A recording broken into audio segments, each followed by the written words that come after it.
Hey. I've still got something I want to tell you, if you've got a minute.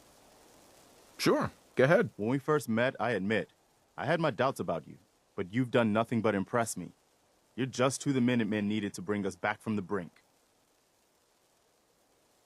Thanks. That means a lot coming from you. You've probably realized by now how important the Minutemen are to me. When I was a kid, the Minutemen were my heroes. They were the only good guys around, really.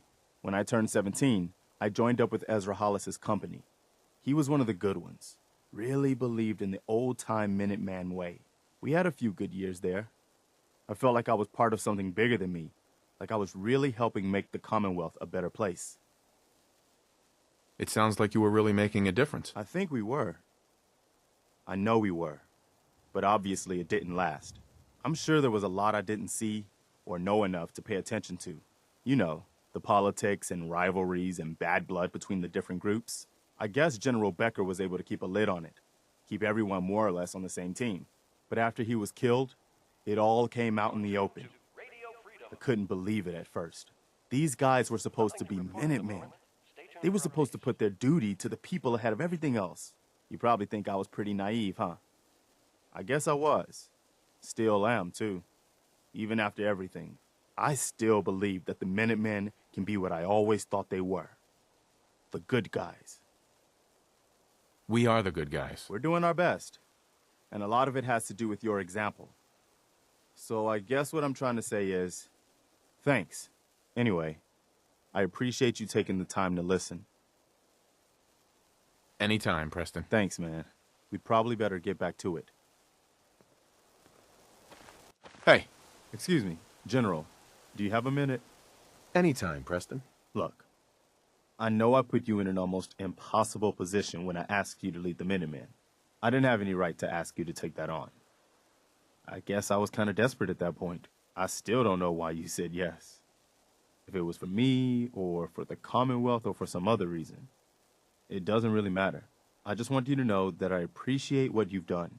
If you look at where we were then to where we are now, I can hardly believe it. Thanks for the vote of confidence.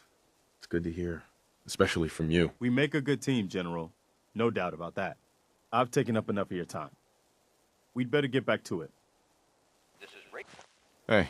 What? You really are one of the good guys, you know? Thanks, Preston. I already know you think so. I know, but I don't know if you really get it. How unusual you are.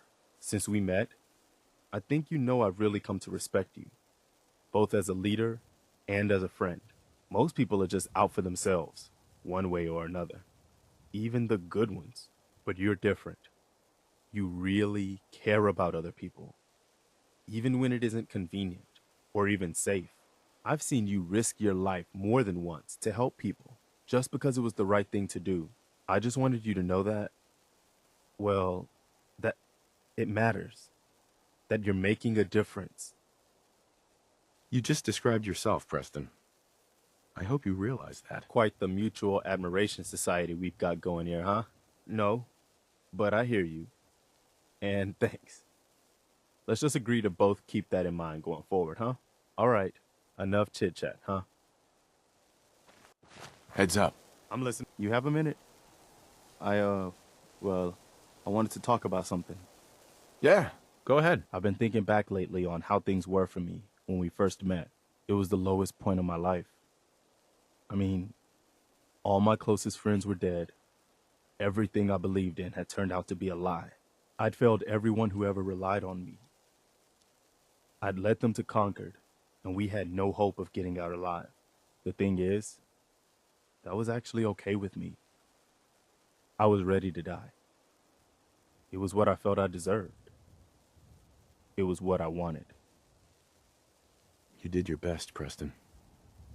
You can't blame yourself for what happened. I knew it wasn't all on me, but I made my share of bad decisions along the way.